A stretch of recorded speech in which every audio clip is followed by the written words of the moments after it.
Okay guys, here's a video on my 69 Camaro. So I just wanted to walk over and give you a general overview of what the car is now, what it was, how I bought it. Now, I'm not always a guy that's going to tell you to spend all the money. Biggest thing I can tell you to spend the money on is your wastegate. Give you an idea what this is. This is a 6-liter, 2005 6-liter. It has rods and pistons in it now. It had stock long block except for the camshaft. So basically what this motor is now, this is a 30 over 6-liter from a 2005 Chevy van. Basically what we did was we built the turbo kit. So we took on 3 performance headers. This is a elbow. It's a 3-inch elbow that goes from a 3-inch V-band to a T4 flange. This is made by CX Racing. They're cheap, like 80 bucks. You can buy them. Makes it easier to set them up where you don't have to build it all out of exhaust pipe. And then this is a 7875 on 3 performance turbo, as it says there. And then what we have is I routed the exhaust around, and then I mounted the muffler up and underneath the fender. And then what I did was I routed it down in front of the front tire. It just pokes out there. Actually, both of them poke out there. You can see just the tips of them. But this motor has Wiseco K444X3 pistons in it. It has a Eagle 4340 H-beam floating rod with an L19 bolt. So they rate those roughly 1,500 horsepower. The only other things that are really done to this has a set of valve springs in it. It's a dual valve spring from Texas Speed. They're rated for 650 lift. It's got a Texas Speed 7.4-inch long push rod, a Virginia Speed Stage 4 turbo camshaft. They don't really give you the details, but it's a duration on the 230s, 620, 630 lift, roughly. Now, as far as going up, I mean, it's a stock F-body serpentine setup. The alternators mount it real low down in there. And we changed everything over, so we went to the Holley EFI setup. It's a PSI conversions harness, but it's a Holley EFI rails. Now, I have a feed goes here.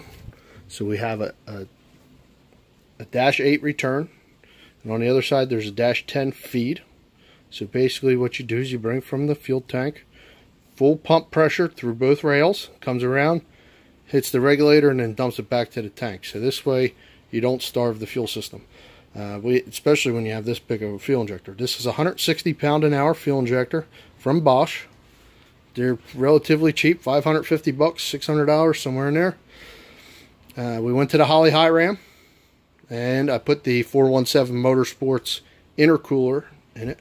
So we do have a tank in the trunk with ice water. This is a 92 millimeter version, so this is the Fast 92. It's a fast big mouth. It was one of the cheapest ones out there. We have high quality Home Depot PVC.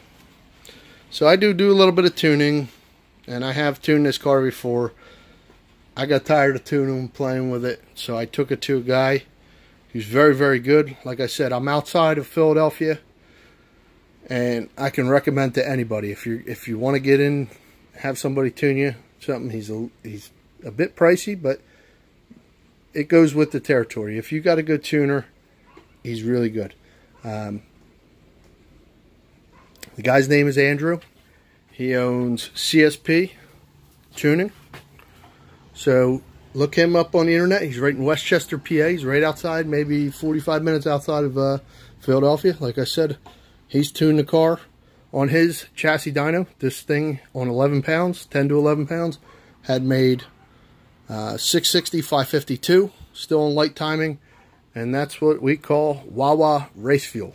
So that's 92 octane. And anybody that knows Wawa, you know, it's cheap pump fuel. No race fuel with this. This car used to be a drag car. So the front end moves very well. It has a power glide in it right now. It's got a custom converter built by Winner's Choice. It's a little bit loose for the power it makes right now, but that's something I can work on. Also, if you see this crazy paint job, the hood's up above me, but if you look, you will see little skulls in the paint. Now, granted, the paint's not very nice on this car. It was painted back in the 80s. But you can see all the little skulls and crossbones and dice and all the crazy things. Now this is on a 275/60 15 Mickey Thompson drag radial. It does have all the safety equipment. So it does have 1/2-inch studs. It's got aerospace brakes on it right now. We are going to eliminate the aerospace brakes, and I actually have a new brake setup. It's called CPP. They make it. It's a C4 rotor with a C5 conversion. So we're going to walk you through a video of that and how to do it. I'm just waiting on my 1/2-inch wheel studs to come in so I can put those in, install those. Now the car's a mess inside. I got to finish all the wiring. But yeah, it does have a chrome alloy 8-point tigged in. A buddy of mine did it. Did a pretty nice job on it. We wrapped the dash in carbon fiber. And then all the rest of it's just stock. We're going to pull these seats out. We're going to put better seats in it. Eventually the car's going to get painted this blue. It's actually almost like the Sonic blue, but it's actually made by BMW. It's called San Marino Blue Metallic. That's why one of my turbos is painted blue and the other turbo is still clear because I didn't have enough to paint it. So we will get to painting that. And like I said, some of the history on the car. This car came from the Midwest. So it has virtually no rust. It has very little rust on it. Floor pans are all original. Quarters are all original. Rockers are all original. And this car had a 377 cubic inch small block Chevy in it. Had Brodex heads on it. It would run high nines, 140/60 foots with the power glide. It's got a trans brake in it. I mean, it was everything that you'd want in a race car, but nothing that you wanted in a street car. You know, it had 13.5 to 1 compression. Couldn't drive it on the street. It had to run on 112. So on 112 at $10 a gallon, 12 gallons to make 6 passes. You do the math. It was not cost effective. This thing I can run on pump gas. Should run pretty good. We got a noise inside the motor right now. We're going to pull it down. Once I tear it down, I'll get a video for you guys of what happened to it. It knocks on the acceleration up under freeload, under no engine load when you're revving it. So it sounds like either a rod knock. So I don't know, maybe we have an issue or not. Could be an oiling issue. We're going to find out. Future plans for this car is we're going to change this over to a 4L80E. I have to have a custom converter built for it. So we're going to build that, do the 4L80E, and we're going to change the gear end ratio in this. Like I said, this has a 308 gear in it right now. It has had a 430 in it. It will be changed to either a 342 or a 355 when I put the 4L80E in it.